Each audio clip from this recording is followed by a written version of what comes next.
আসসালামু আলাইকুম, সবাইকে আমার আরও একটি রেসিপিতে স্বাগত। মজাদার একটি ডেজার্ট হচ্ছে রসমালাই। আর এই রসমালাই বাজার থেকে কিনে আনতে হয় অনেক দাম দিয়ে।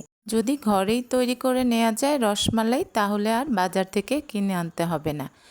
এখানে আমি 1 কাপ ডিপ্লোমা গুঁড়ো দুধ নিয়েছি। এর সঙ্গে দিয়ে দিচ্ছি হাফ চা চামচ বেকিং পাউডার আর সামান্য কিছু এলাচ গুঁড়ো। আমি এখানে ডিপ্লোমা গুঁড়ো দুধই নিয়েছি, ডিপ্লোমাতেই রসমালাইটা ভালো হয়। 1 চামচ ঘি আর একটি ডিম একসঙ্গে মিশিয়ে নিচ্ছি। শুকনো উপকরণগুলো একসঙ্গে মিশিয়ে রেখেছিলাম আগেই, এখন ডিমটা মিশিয়ে নিচ্ছি। উপকরণগুলো হালকা হাতে মিশিয়ে নিতে হবে, চাপাচাপি করে মেশানো যাবে না। যাদের এলাচের ফ্লেভারটা পছন্দ না তারা এলাচটা বাদ দিতে পারেন। এবার হালকা হাত দিয়ে আমি এটাকে মেখে নেব, জোরে জোরে মেশানো যাবে না। এবার এটাকে ঢেকে রেখে চলে যাব দুধটা জাল করে নেবার জন্য। দুধে আমি কিছুটা এলাচ গুঁড়ো ব্যবহার করেছি, যাদের পছন্দ না তারা বাদ দিবেন। এবার 1 টেবিল চামচ চিনি দিয়ে দিচ্ছি। এবার দুধটা জাল হতে দিয়ে চলে যাব মিষ্টি তৈরিতে। যখন উপকরণগুলো মাখাচ্ছিলাম তখন বেশ নরম ছিল, কিছুক্ষণ রেখে দেওয়ার পর এখন একদম পারফেক্ট। এখন মিষ্টিগুলো আমি একটু হাতে ঘি মেখে নিয়ে তৈরি করে নিচ্ছি। একটা মিষ্টি আমি তৈরি করে দেখাচ্ছি। গোল অথবা লম্বা যে কোনো শেপ দিয়ে তৈরি করে নিতে পারেন মিষ্টিগুলো। এই তো এভাবেই তৈরি করে নিয়েছি মিষ্টিগুলো।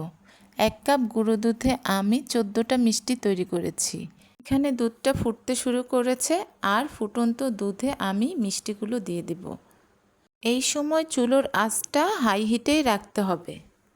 এবার ঢাকনা দিয়ে বেশ কিছুক্ষণ জাল করে নেব। কিছুক্ষণ পর পর ঢাকনাটা তুলে হালকা হাতে মিষ্টিগুলো নেড়েচেড়ে দিব। এই সময় চুলার আঁচটা একই রকম থাকবে।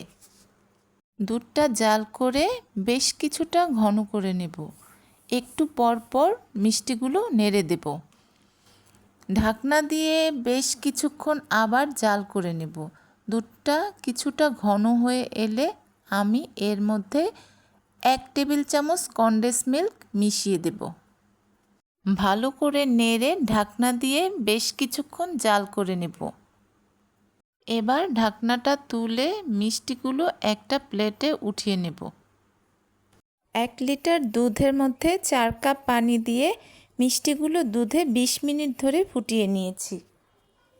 এখন দুধ রসমালাইয়ের জন্য ঘন করে নিচ্ছি। বেশ কিছুটা ঘন হয়ে গেলে আবারও মিষ্টিগুলো দিয়ে ঢাকনা দিয়ে কিছুক্ষণ জাল করে নেব। ঢাকনা দিয়ে মিষ্টিগুলো 2 থেকে 3 মিনিট জাল করে নেব। এবার ঢাকনাটা তুলে মিষ্টিগুলো নেড়েচেড়ে চুলোর আঁচটা বন্ধ করে দেব।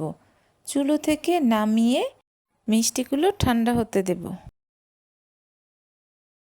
ঠান্ডা হয়ে গেলে ফ্রিজে রেখে দেব।